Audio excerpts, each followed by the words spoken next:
Antes de empezar, pediros disculpas. Hoy no hay directo como cada lunes. Al ser festivo en Madrid, me es imposible estar disponible para hacer un streaming. Lo trasladamos a mañana y espero que podáis asistir todos. Pero el vídeo de hoy también tiene tela. Va de datos la cosa. Pero no de los que te cuentan o escuchas habitualmente. No, son otros datos. Datos que se tienen que buscar, comparar y contrastar. Yo lo intento sacar en los medios que me invitan. Intento meter cifras y temas que respondan a una realidad diferente a la que se nos traslada. Pero normalmente no hay manera porque el tema no cabe. A veces lo he logrado, hay algún vídeo en este canal que lo demuestra, pero también te demuestra lo complicado que es hacerlo. Pero bueno, yo no desisto. Creo que hay que llegar a todo el público posible, a todo el mundo posible. Pero hoy, atento, que viene un listado tremendo. También te dejaré al final de todo este vídeo una respuesta sobre cómo unos países tomaron acciones y otros no, y en qué repercute hacerlo y en qué repercute no hacerlo. Va a ser clarificador. Quédate, que aunque hoy no es en directo, lo que te voy a contar también te interesa.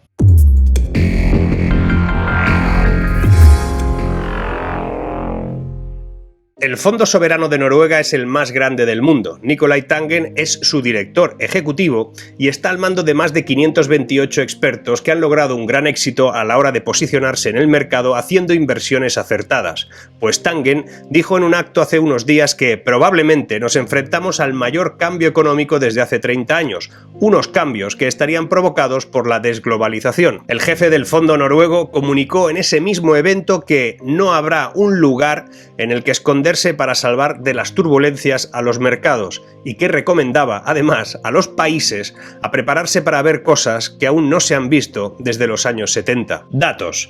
El índice compuesto de indicadores líderes, que sirve a la OCDE de termómetro económico para detectar cambios de tendencia en la economía, ya confirma una pérdida de impulso espectacular en el ritmo de crecimiento de la economía de la zona euro. Así se ha trasladado hoy mismo con un montón de cifras al respecto, que mañana comentaremos. Más datos. La tasa de inflación interanual de Turquía escaló el pasado mes de abril al 69,97, 70% de inflación. Pero curiosamente eso pasaba mientras el Banco Central de Turquía mantiene los tipos de interés al 14%. Allí de momento subir los tipos no está teniendo el más mínimo efecto. Resulta que la inflación en Turquía no era por consumo ni por sobrecalentamiento económico. Si el PIB no crece, será el primero de por aquí en entrar en esta inflación técnica. Más datos que no te cuentan. Según el índice Janus Henderson Sovereign Debt, el crecimiento estimado de la deuda pública mundial será del 9,5% hasta el récord de 71,6 billones de dólares. Ponle 12 ceros y lo entenderás.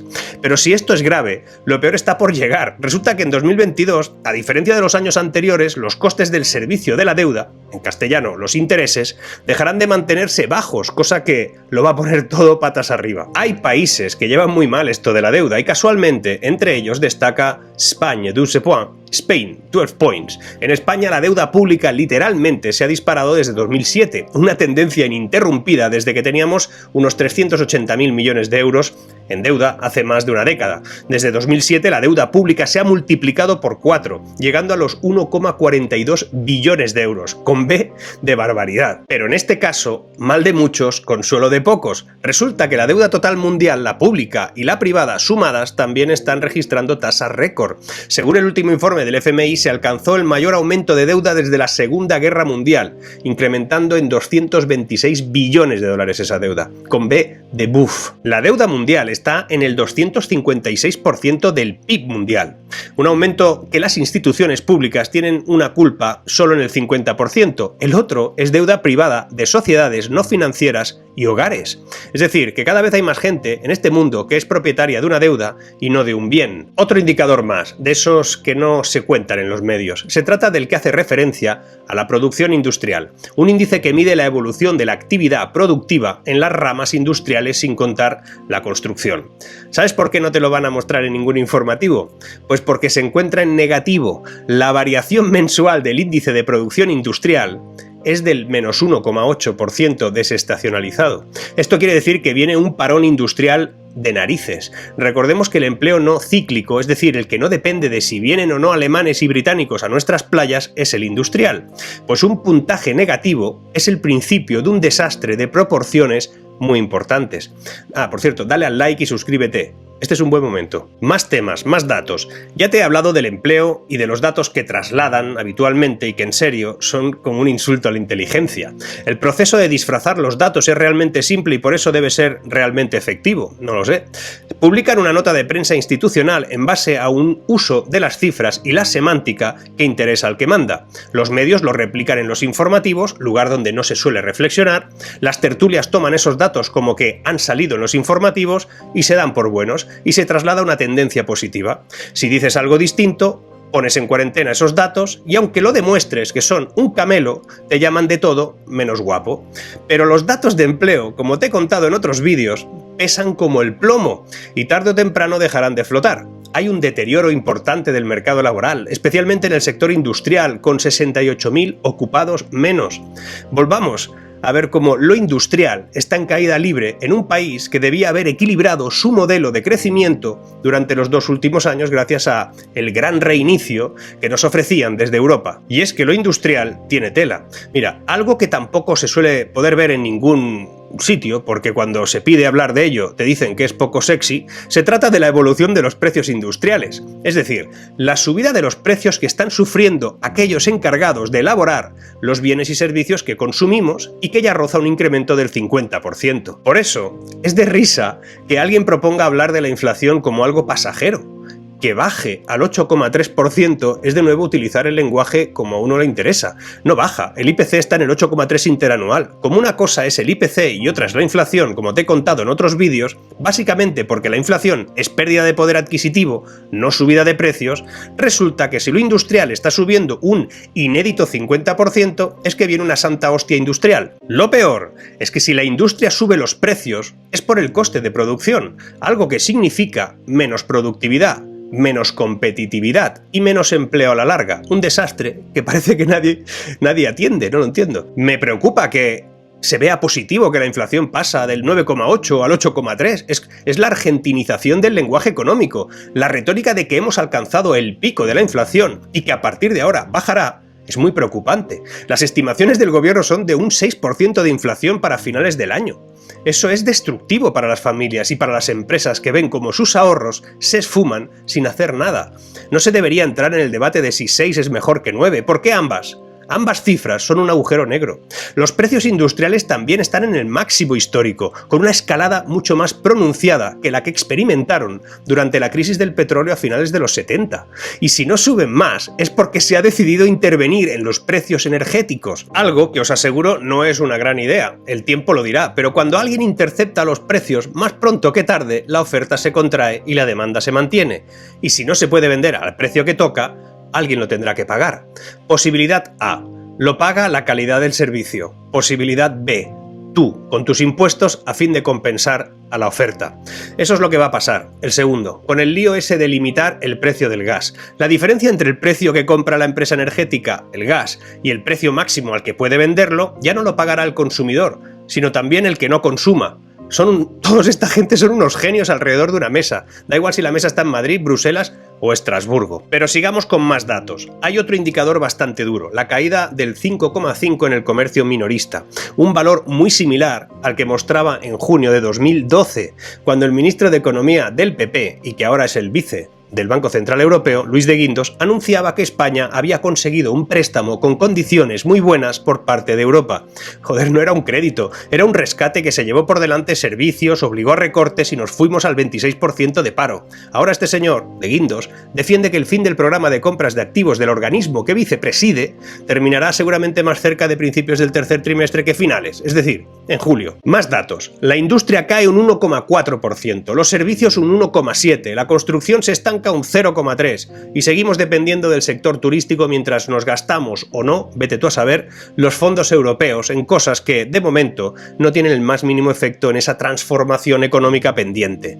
Inciso, yo trabajo en el sector tecnológico, todos los días trato con empresas que o bien son del sector o bien se están transformando con sus modelos de gestión para abrazar la tecnología.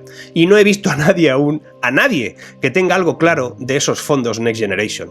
Todos los datos, y en datos hay que basarse, nos indican que lo que se nos viene no es poca cosa. Tardará pero llegará. En 2006 escribía sobre el cataclismo de 2008. Sin embargo, no se percibió en Europa hasta 2010, pero su mayor virulencia llegó entre 2012 y 2013, 5 años después del sismo.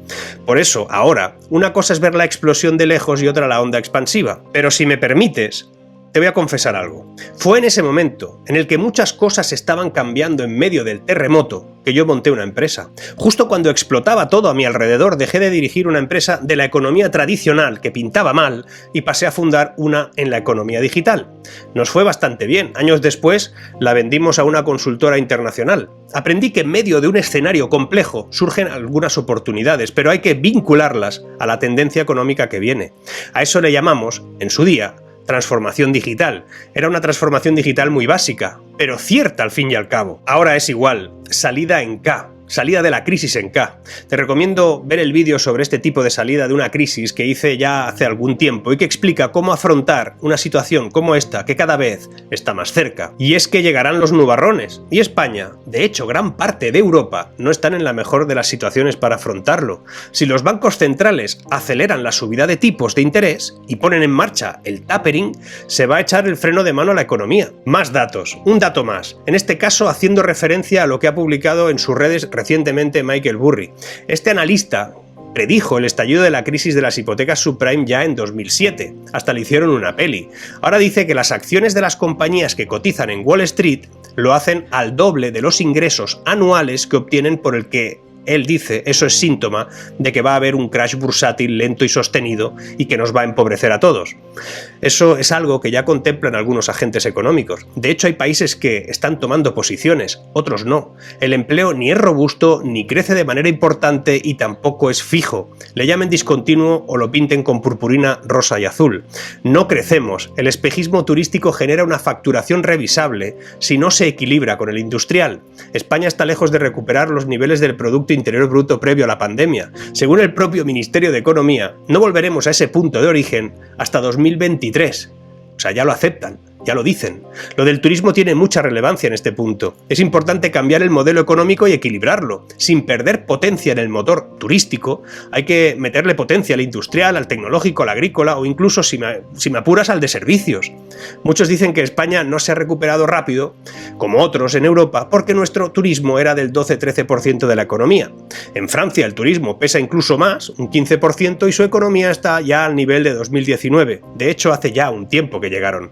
No es el peso del turismo, es si solo pesa el turismo. El modelo de la economía española estos años ha sido sustituir reformas y crecimiento por deuda. Es como si una familia que no llega a fin de mes, en vez de buscarse un nuevo empleo o irse a otra ciudad, no busca un cambio estructural y se sigue endeudando. España tiene un déficit público estructural muy grave, seguramente el 4% del PIB, de los cuales seguramente un 2,7% provienen de las pensiones. Esto supone que seguiremos acumulando deuda y que estamos expuestos a que nos siga financiando el Banco Central Europeo. Y los mercados, por cierto. Hasta ahora el Banco Central Europeo nos ha comprado todo lo que hemos emitido. La economía española está dependiendo de la caridad del Banco Central Europeo y de los mercados.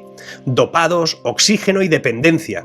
Ese es el triángulo que define ahora mismo nuestra economía. Y para terminar, te voy a dar un ejemplo de cómo un modelo económico homologable a los tiempos futuros se puede llevar a cabo en base a un plan fiscal, económico, a un criterio y a una preparación formativa y empresarial que produzca efectos. Mira, en el informe The Up Economy in Europe, Leading Countries and Cities, realizado por el Dr. Michael Mandel del Progressive Policy Institute Europeo, y la extrapolación que hace de una serie de datos que analiza el impacto de Apple en la economía y el mercado laboral europeos, tiene unas conclusiones que son muy interesantes si se relaciona con los territorios.